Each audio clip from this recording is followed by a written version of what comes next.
Hey everyone, and welcome to this week's episode. Now I'm sat in the shade just for a minute because the weather is beautiful again, but it's really warm.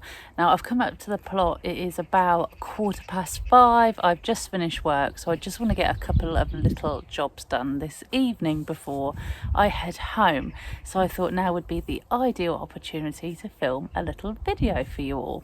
So what I plan on doing today is finally getting my Gladioli bulbs in the ground. There's about 150, so I'm going to try and sort of do as many as I can. I've picked out the area where I'm going to have them, which I'll show you in a second. But yeah, I want to get them out. I've still got a few brassicas to put out, which I don't need to show you that because you saw that all last week. I haven't got long, but I'm going to make the most of the evening. I'm going to make the most of the glorious sunshine. Apparently we are due to have some storms later on in the week. So yeah, I'd rather just get up here and get some jobs done while the sun is shining the way it is now. So stay tuned, as I always say, and let's get cracking with this week's episode.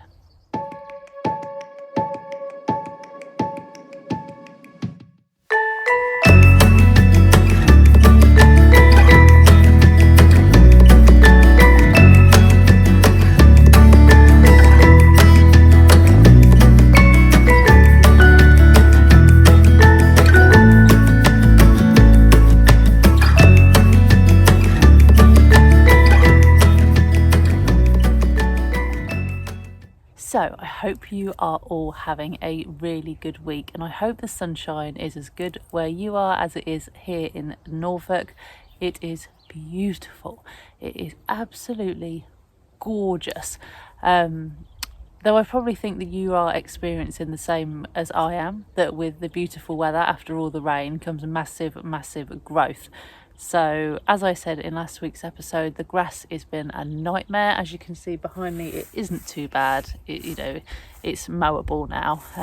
We did have a huge chore on our hands before, but it's just taking it a little bit at a time, and yeah, just doing a bit at a time and not beating yourself up over it.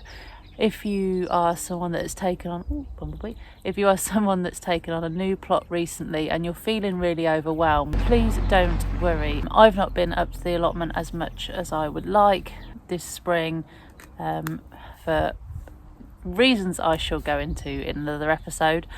But yeah, it's so easy to get disheartened. And I come up, and rather than focusing on the fact that my runner beans are growing and the brassicas look great and the gladioli are popping through and the lilies are here and the lupins look amazing and the fruit trees are looking good and I've got rhubarb coming out of my ears, it's so easy to focus on the bad stuff. So my fruit cage is full of weeds, my pathways are full of weeds. The area down the bottom, apart from the beans and the peas, I've done hardly anything to. But it is so hard, I think, sometimes to focus on the good when there is stuff that isn't how you would expect. But life isn't what we've been expected in this last couple of seasons either. It's been a really weird time for everybody. I was pretty much working throughout the lockdown. I didn't get any time really at home. I maybe hadn't if I had time when I was working from home, I would take my lunch right at the end of the day and would maybe come up here just for the last sort of half an hour of my day. But on the whole, it's just been a really weird, bizarre time for everybody. And I mean worldwide, not just where I live or where you live, but it's for everyone.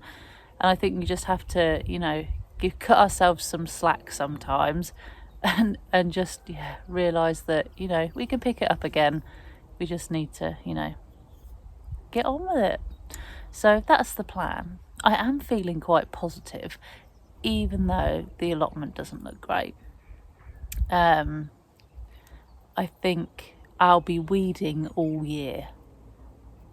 I think that's going to be my job for the whole year because it's just mad.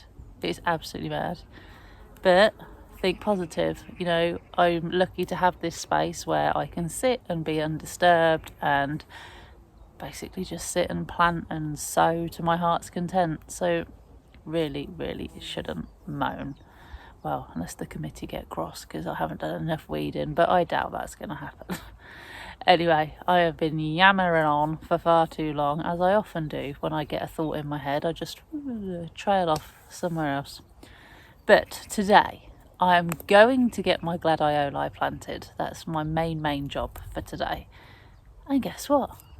Go on, I can hear you saying it. I'm late because I'm late doing everything.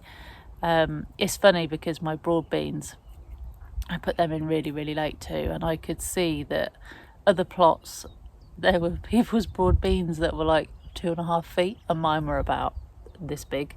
Mine are now like this big too, and the beans are coming. So I might be late, but you know what?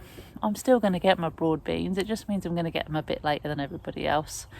So the next few weeks, I have got my sweet corn ready to plant out. I have got all of my squashes and pumpkins and courgettes to do. I want to sow some more peas successionally. I want to direct sow some carrots and beetroot. I need to put in my Swiss chard.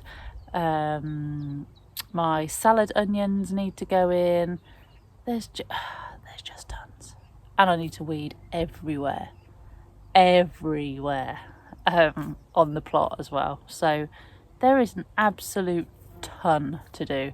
I also still haven't done the gate. That's up in the polytunnel, and the polytunnel is a whole other story. The polytunnel hasn't been touched since December, so the weeds are probably waist height now, I would say. So I think that's going to be a whole episode all of its own.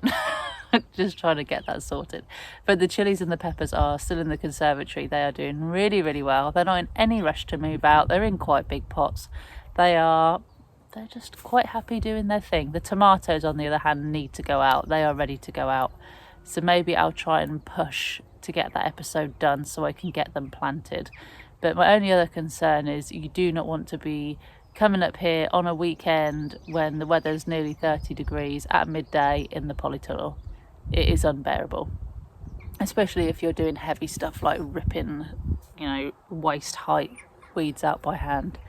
Bit mad. So hopefully, maybe even one of the days it's raining, I'll drive up and I'll just go in the polytunnel when it's a little bit cooler and just do it then.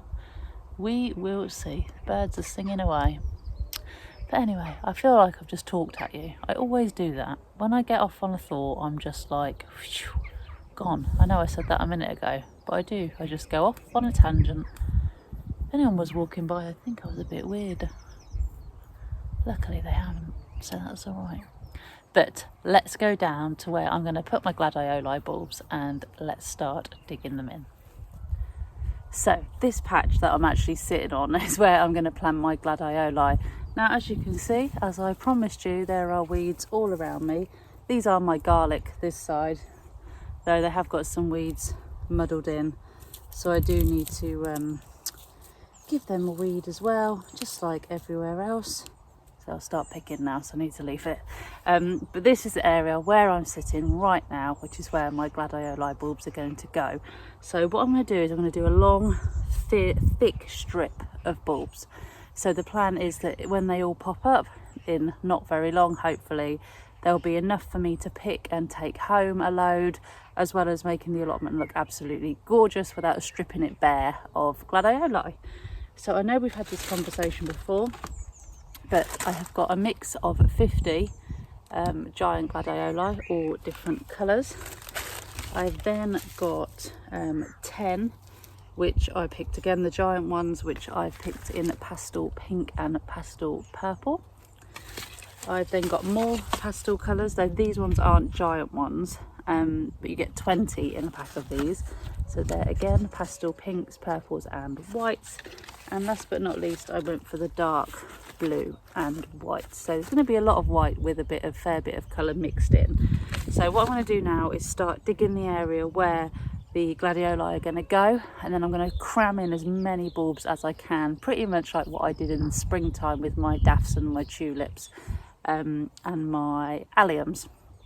And by the way, my giganteums have just started to pop, so give it another week or so and I'll give you a look at those too. So yeah, I'm going to get cracking. So what I'm going to do is make sure that each of my bulbs is planted around 5 to 7 centimetres deep. and they should be ideally around 4 to 6 inches apart, which I'm going to try and stick to for the most part, but I really do want to get a load in, so I'm going to give it my best shot, and I'm going to mix them all up too. So I've brought my sieve down, so they're not going to be in any order, which is really unusual for me because I like normally to do things just so, but I'm going to mix them all up and put them all in here, and then there'll be a total surprise when they come up. So yeah, I'm going to get cracking now.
So there we are. It is a short and sweet one this week because I am just really tired. So I'm going to head home now and think about what I'm going to do for next week's video. Like I said, we are due to have some rain just to sort of kill the humidity a little bit. So if that is the case, I might make the opportunity and get into the polytunnel and get it all cleaned out, but by Lord is that going to be a video and a half. So thank you as always for tuning in to my videos. It's always lovely just to come and have a chat with you guys, and like I said, the videos have been going on for over a year now, which sounds mad, but they really have. Yeah, it just is bizarre. It just seems like such a long time. But yeah, thank you for coming back every week and watching my videos. Next week, hopefully, I'll give you a look in the polytunnel, which is probably one of the worst bits of the plot. But I've got to get it done. The chilies and the peppers and the tomatoes, they need to be planted. So I need to get on top of it and I need to get it tidied. So if the weather cools down, that is what I will focus on for next week's video. If not, I need to have a think. It all depends on, if we have any rain or not. But I've got sweet corn at home that I still need to put out. I've got loads of stuff that needs to go out. So I'm sure I can think of something especially for you guys. I also want to go and pick some elderflowers because it's that time of year again where we can make elderflower cordial. I also want to pick some more rhubarb to make some rhubarb gin with and things like that. So loads to look forward to, loads to plant out, loads of weeding to do and loads of grass to still be mown. But yeah, we'll get there. We'll all get there. I'm sure some of you are having a stonking year. I'm sure some of you, your plots look the best that they ever have. But like I said earlier, please don't panic if they don't. The joy of gardening is that there is always next year. So yes, that's pretty much it from me this week. I hope you're all enjoying the sunshine. Remember to stay safe. Cover yourself in suntan lotion and make sure you stay hydrated. But that is it from me. Have a good week. Stay safe. Look after each other. And as always, I will see you very soon. Bye guys.